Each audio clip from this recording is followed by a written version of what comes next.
la palabra es interna, su acción es externa y su consecuencia es eterna. Lo voy a volver a repetir, si quiere anótelo, decía mi profesor, el que anota quiere aprender, decía. Yo creo que tiene algo de razón. Dice, la obediencia a la palabra es interna, o sea, ya de su corazón. Su acción es externa, se ve afuera lo que usted hace cuando usted es obediente. Y las consecuencias de la obediencia son eternas, eternas, para siempre. Y bueno, vamos a ir de una vez, vamos a leer el texto que vamos a trabajar en el día de hoy, sobre todo el del énfasis, que es Números capítulo 20, versículos 7 al 13, y dice de Moisés. Yo creo que después del Señor Jesús, la persona que más escuchamos en Semanas Santas de Moisés, ¿no? Y nos encantan las películas porque la verdad Moisés es un personaje muy importante en la Biblia. Dale al siguiente, por favor. Recordamos eso del mar y vamos a ver algunas de las características como introducción aquí acerca de Moisés. Moisés era un hombre único en la historia. Vamos a ver una persona que fue única en la historia. Escogido ¿desde cuándo? Desde su nacimiento. Aquí estoy leyendo si lo quieren copiar. Criado en los palacios de Egipto. Fue criado en los palacios de Egipto. Siguiente, please. El líder que desafió a Faraón, el más poderoso hombre de la época. Fue el único que tuvo los pantalones. Bueno, en realidad tenía miedo, pero fue en el nombre del Señor. Y fue y le habló a Faraón, ¿no? El hombre más poderoso de una época. Dale. Hizo todos los milagros, si ustedes lo recuerdan, ¿no? Se para y le dice al faraón, mire, yo voy a hacer que mañana vengan ranas. Sí, se llenaba el piso de ranas y eran unas ranas grandototas. Yo leí un comentario acerca de eso y eran unas ranas gordas y grandes. ¿A algunos les gustan las ranas? A mí no mucho. Y si veo todo el piso lleno de ranas, pues está bien feo. Te hablaban acerca de que el agua se convertía en sangre. Este fue el que hizo venir las moscas, las langostas. Le decía al Señor, Señor, mira, este es un tipo duro. Y el Señor, vieron esos milagros. Este hombre fue un hombre que le dijo al mar, ábrete. Y el mar se abrió. Imagínense lo que vieron esta generación. Unos milagros.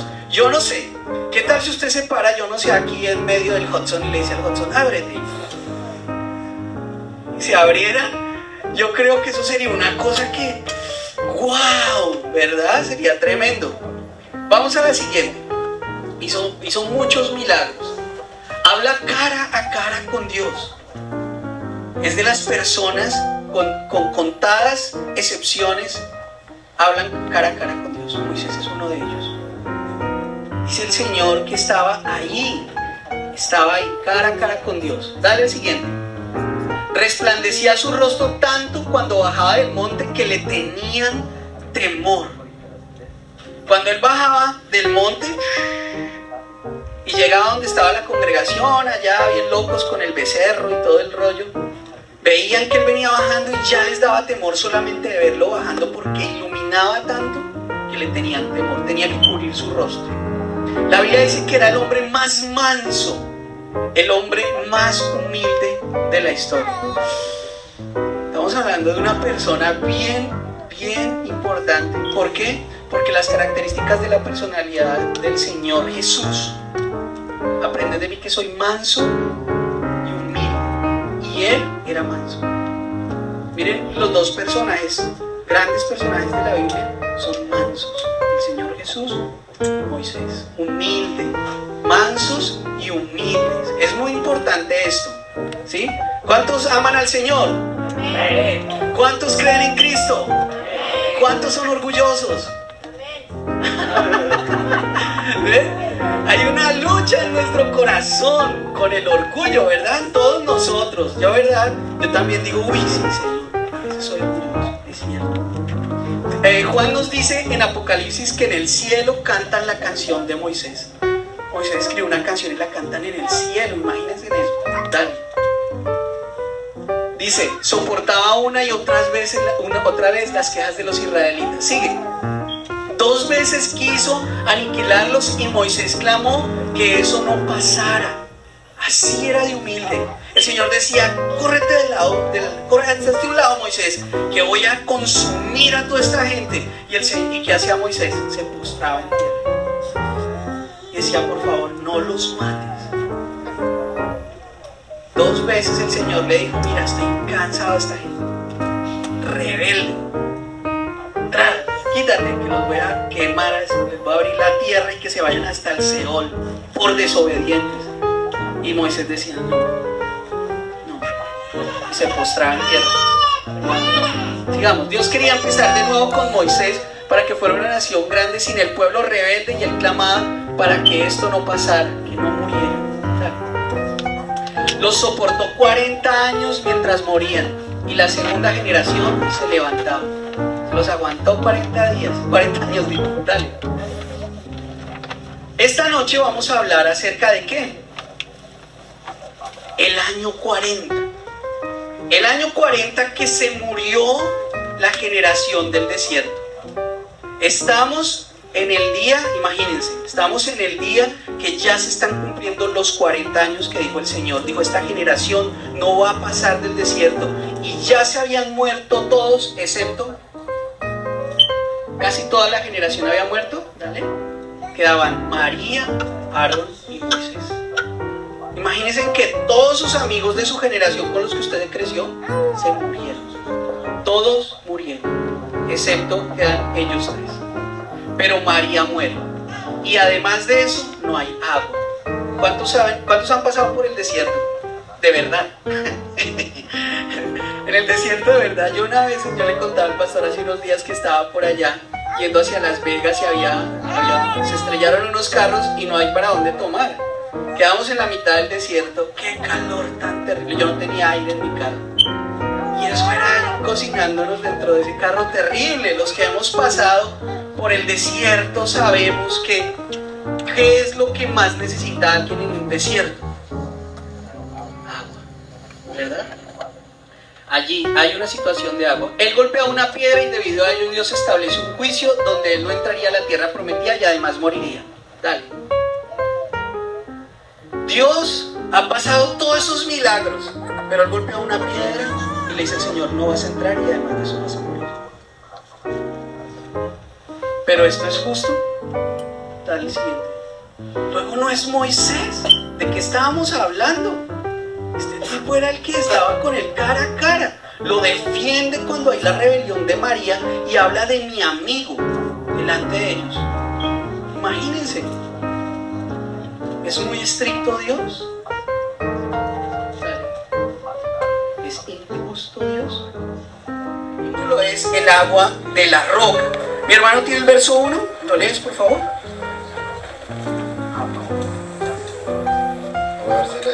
Padre y el Espíritu Santo. Llegaron los hijos de Israel, toda la congregación, al desierto de Sin, en el mes primero, y acampó el pueblo de Cades, y allí murió María, y allí fue sepultada. Muy bien, ¿qué nos cuentan ahí? ¿Qué nos cuenta el versículo 1? Algo especial que pasó. La muerte de María. Muy bien, aquí necesitamos hacer un paréntesis rápido. ¿Quién escribe los 5 libros de la Biblia? Moisés. Moisés, excelente. Moisés escribe el Génesis, Éxodo, Levítico, Números y Deuteronomio. ¿Cuándo lo escribe? Lo escribe todo eso para contarle a la segunda generación qué era lo que había pasado con Adán, Eva, Isaac, Abraham, Jacob. Él lo escribe para contarle, para que no repitan los errores de antes. Es el momento donde Moisés se pone a escribir. ¿Qué nos quiere contar si él era el que estaba escribiendo? ¿Qué nos quiere contar Moisés? Que su hermana murió. ¿Era importante para él o no? Claro que sí. ¿Ustedes recuerdan quién fue la que lo llevó mirándolo por la canastita por él? ¿Se acuerdan en la película que va la canastica? ¿Quién es la que va al lado de él? La hermana, María. Esta persona es muy importante para Moisés. Pero María también fue la mujer que en Números 12 organiza una rebelión con los demás israelitas en contra de Moisés. Y debido a eso el Señor le manda lepra. y ella iba a morir de lepra, y el Señor tiene misericordia porque Moisés lo pide y la manda 8 días fuera del campamento mientras se sana y después vuelve. Esta mujer es una mujer muy del corazón como Aarón, del corazón de Moisés, muy importante para Moisés. Y ahí el Señor está mostrando que Moisés es muy humano, está escribiendo algo que para él es importante y está contando que su hermana murió.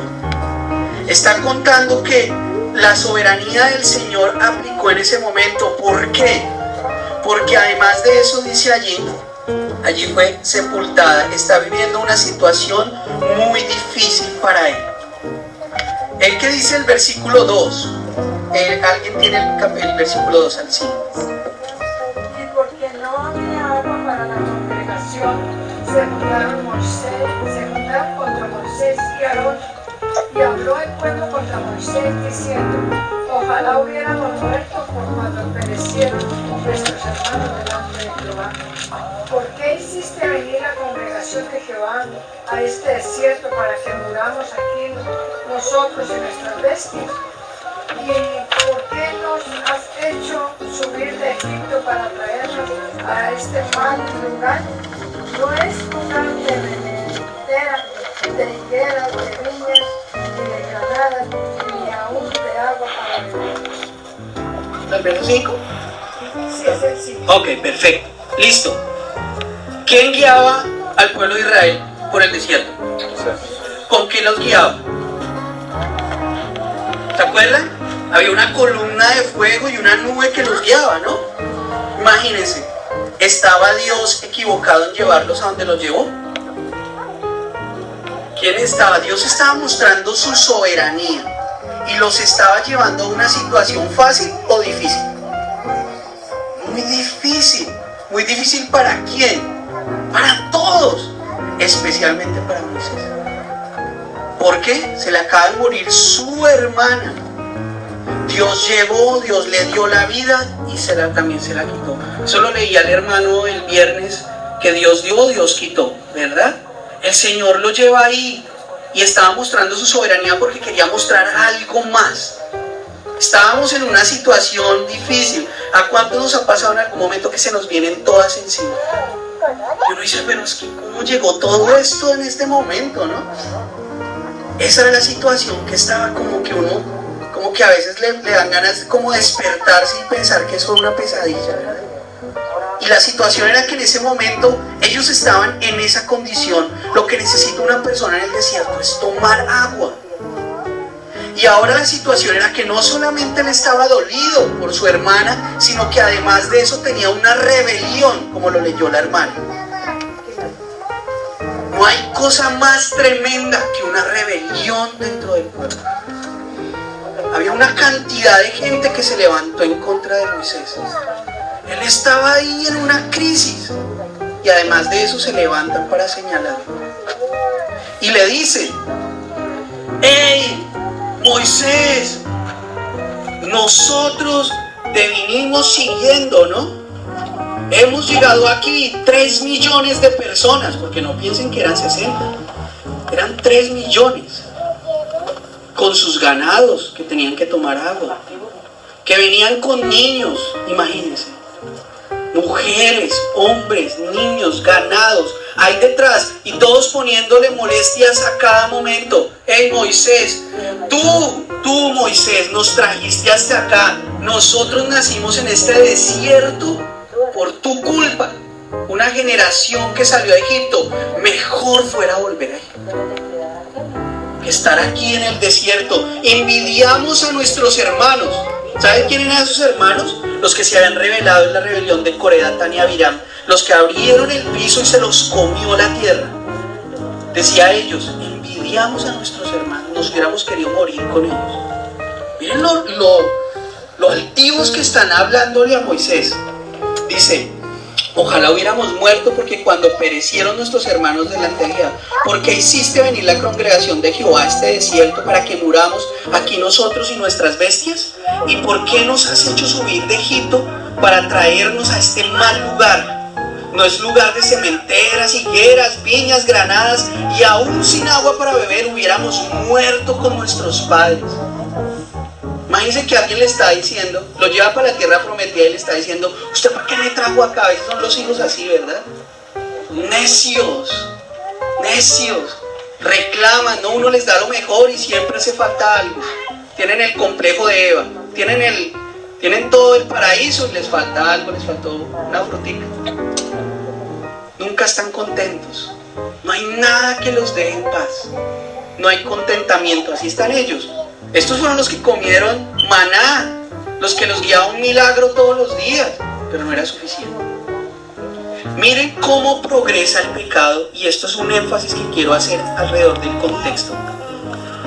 ¿Cuál fue la primera característica de este pueblo cuando sufrieron la situación difícil? ¿Cómo se ve el progreso del pecado? Porque empiezan a quejarse y a murmurar. Cuando notas que estás empezando a quejarte, estás en el camino de la rebelión. La característica de que te estás haciendo rebelde es que empiezas a quejar y a murmurar. Eso fue el progreso del pecado aquí de Israel. Y se empiezan a hablar, a comentar, ¿no?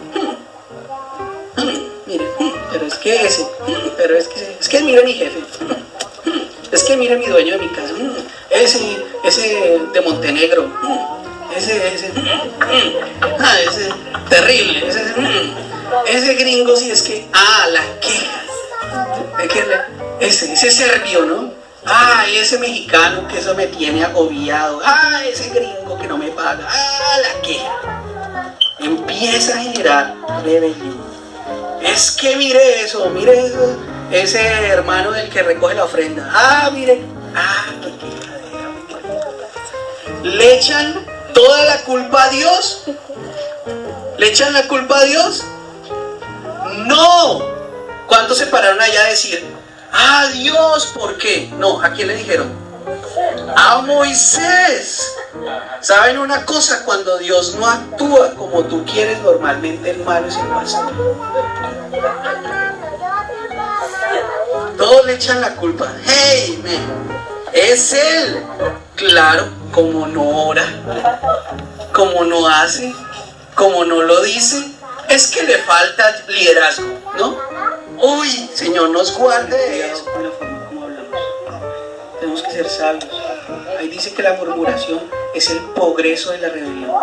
Hay que tener cuidado con eso. ¿Le echan la culpa a Dios? No, le echan la culpa al pobre Moisés. Pobrecito Moisés, ahí estaba. Tú quieres ser el vocero de Dios, la gente te va a echar la culpa. Si quieres pararte allí, en tu trabajo a predicar, tú vas a ser el malo.